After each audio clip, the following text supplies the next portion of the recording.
something I've been thinking about. But what is the human race basically? Like, what are we in general?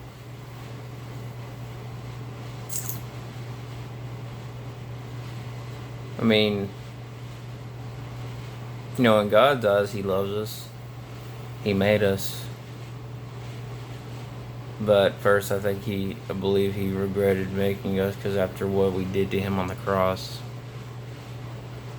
we were bargaining for His clothes.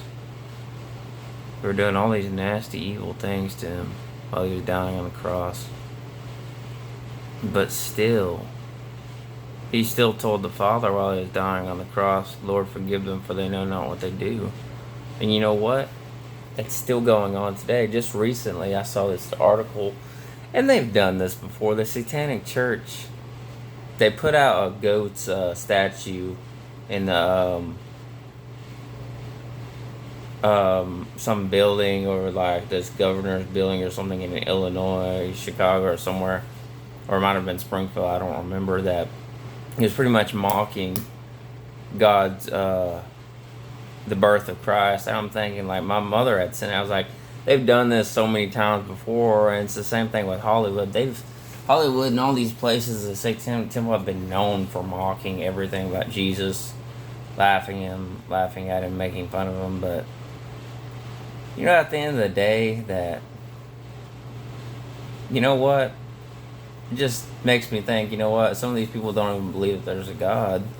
Well, if there's no God, like, if there's no Jesus or anything, then what's the point of even mocking it, unless there is a God? And then there are people that are, as it says in the Bible, His enemies.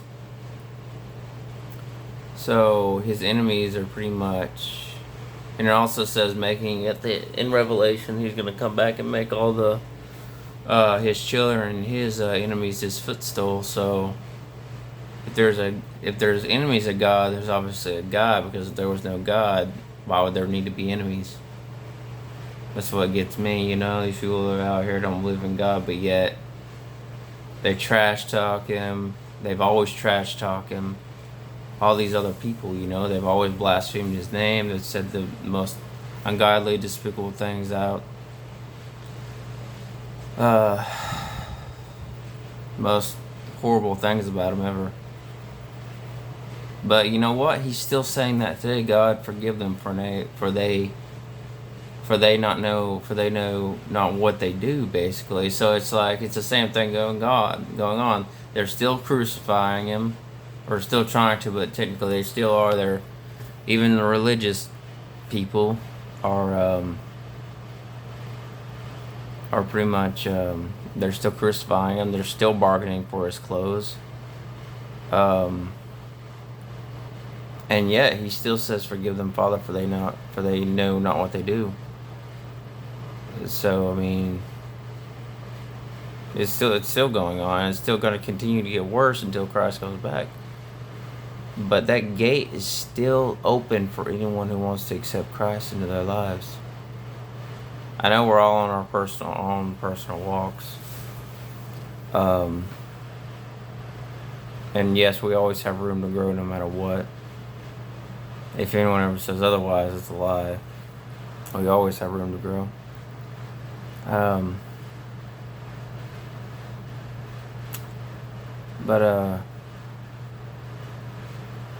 Seek ye first the kingdom of God.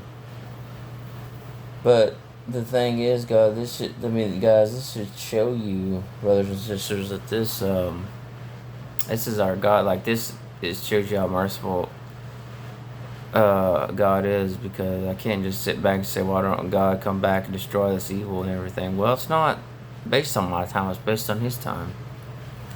There's a lot of ungodly evil that I wish that could be destroyed and killed, but I can't do anything about it. It's out of my control. Only God knows all that. He's in control of it. It's no different than the days of Noah, the days of Nimrod, when Nimrod was around and all this stuff still going on. It's just history repeating itself, basically. It's how it's been. God has had to destroy and cast judgment over so many times of the same stuff happening over and over. And he's given, like, well, God had to send 10 plagues over, Egypt or Israel or something like that before they finally repented. And that's like America in itself.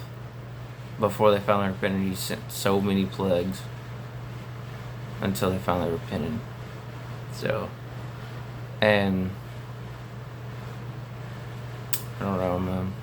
It's just mind-boggling sometimes how much mercy God gives us.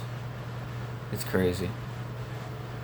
But yeah, we're still just saying like that. That yeah, the bargaining is still going on for his clothes, and he still says, Father, forgive them not know what to do. So it doesn't matter how many times the Satanic Church crucifies and mocks his name, blasphemies. It doesn't matter how much Hollywood, because Hollywood and the Satanic Church are basically like connected, basically. And then it doesn't matter like who does it, anyone, because God is not mocked. You reap what you sow in this life. So whatever you reap in this life, you sow in the next. So. You could say that in general. You don't have to use the Bible, but yeah, it's the truth. So, just know that. Little message, but anyway, God bless. Have a great night.